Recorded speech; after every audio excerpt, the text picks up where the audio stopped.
جب سے افغانستان کے اندر طالبان نے کنٹرول سنبھالا ہے، اس وقت سے لے کر اور اس سے پہلے بھی مغربی میڈیا اور پاکستان کا بھی میڈیا یہ مسلسل پروپیگنڈا کر رہا ہے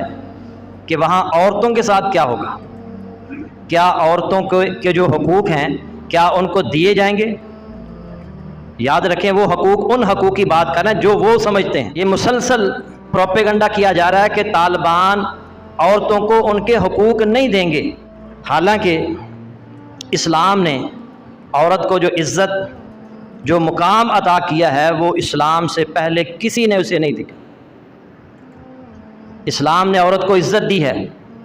اسلام نے عورت کو بلند مقام عطا کیا ہے، اور بعض معاملات کے اندر تو عورت کا حق مرد سے بھی زیادہ ہے۔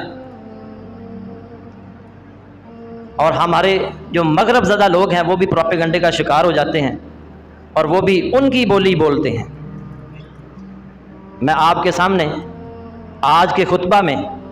یہ رکھوں گا کہ اسلام نے عورت کو کیا مقام عطا کیا ہے۔ اللہ تعالیٰ سے دعا ہے کہ اللہ تعالیٰ اس مقام اور مرتبہ کو سمجھنے کی اور ہماری عورتوں کو بھی جو مقام اللہ نے عطا کیا ہے اس کے مطابق زندگی گزارنے کی توفیق عطا فرمائے۔ جاہلیت میں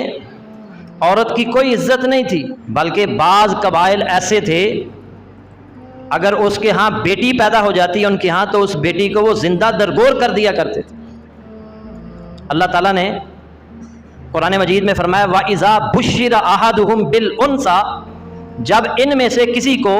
لڑکی کی خوشخبری دی جاتی ہے ظَلَّ وَجْهُهُ مُسْوَدًّا وَهُوَ كَظِيمٌ، تو اس کا منہ دن بھر کالا رہتا ہے اور وہ غم سے بھرا ہوا ہوتا ہے۔ يَتَوَارَىٰ مِنَ الْقَوْمِ مِنْ سُوءِ مَا بُشِّرَ بِهِ، وہ لوگوں سے چھپتا پھرتا ہے اس خوشخبری کی برائی کی وجہ سے جو اسے دی گئی ہے۔ پھر وہ سوچتا ہے اَيُمْسِكُهُ عَلَىٰ هُونٍ، آیا اسے ذلت کے باوجود رکھ لے، ام يَدُسُّهُ فِي التُّرَابِ، یا اسے مٹی میں دبا دے۔ أَلَا سَاءَ مَا يَحْكُمُونَ، سن لو برا ہے جو وہ فیصلہ کرتے ہیں۔ سورہ النحل کی 58 اور 59 نمبر آیت۔ امام بغوی رحمۃ اللہ علیہ فرماتے ہیں کہ عرب میں یہ رواج عام تھا کہ جب کسی کے ہاں لڑکی پیدا ہو جاتی اور وہ اسے زندہ باقی رکھنا چاہتا تو پھر اسے ایک اونی جبہ پہنا کر جنگل میں اونٹوں اور بکریوں کو چرانے کے لیے بھیج دیا کرتا اگر وہ زندہ رکھنا چاہتا، یا پھر اگر وہ اسے مارنا چاہتا تو بچی 6 سال کی جب ہو جاتی تو وہ جنگل میں جاتا اور وہاں ایک بہت بڑا گڑھا کھودتا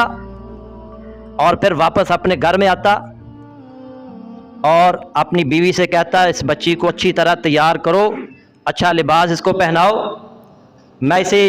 اس کے نانا نانی سے ملانے کے لیے یا دادا دادی کو ملانے کے لیے لے جانا چاہتا ہوں۔ اس کی ماں اسے تیار کرتی، اچھا لباس پہنتی اور اسے لے کر اسی جنگل میں چلا جاتا جہاں اس نے گڑھا کھود رکھا ہوتا، اور اس کے قریب پہنچ کر بیٹی سے کہتا اس میں جھانکو، وہ اس میں جھکتی دیکھتی تو وہ پیچھے سے دھکا دے دیتا اور پھر اوپر سے مٹی ڈال دیا کرتا۔ یہ تھا اس معاشرے کے اندر، اسلام سے پہلے عورت کو زندہ درگور کر دیا جاتا، عورت کو وراثت میں کوئی حصہ نہیں دیا جاتا تھا، لیکن اسلام نے آ کر عورت کو عزت دی، عورت کو مقام دیا، بیٹی کو باعث رحمت اور برکت قرار دیا۔ اور نبی صلی اللہ علیہ وسلم نے فرمایا، مغیرہ بن شعبہ رضی اللہ تعالی عنہ حدیث کے راوی ہیں، بخاری مسلم کی حدیث، نبی صلی اللہ علیہ وسلم فرمایا ان اللہ حرم علیکم عقوق الامہات ووعد البنات، اللہ تعالیٰ نے تم پر ماؤں کو ستانا حرام کر دیا ہے، ووعد البنات، اور بیٹیوں کو زندہ دفن کرنا حرام قرار دے دیا ہے۔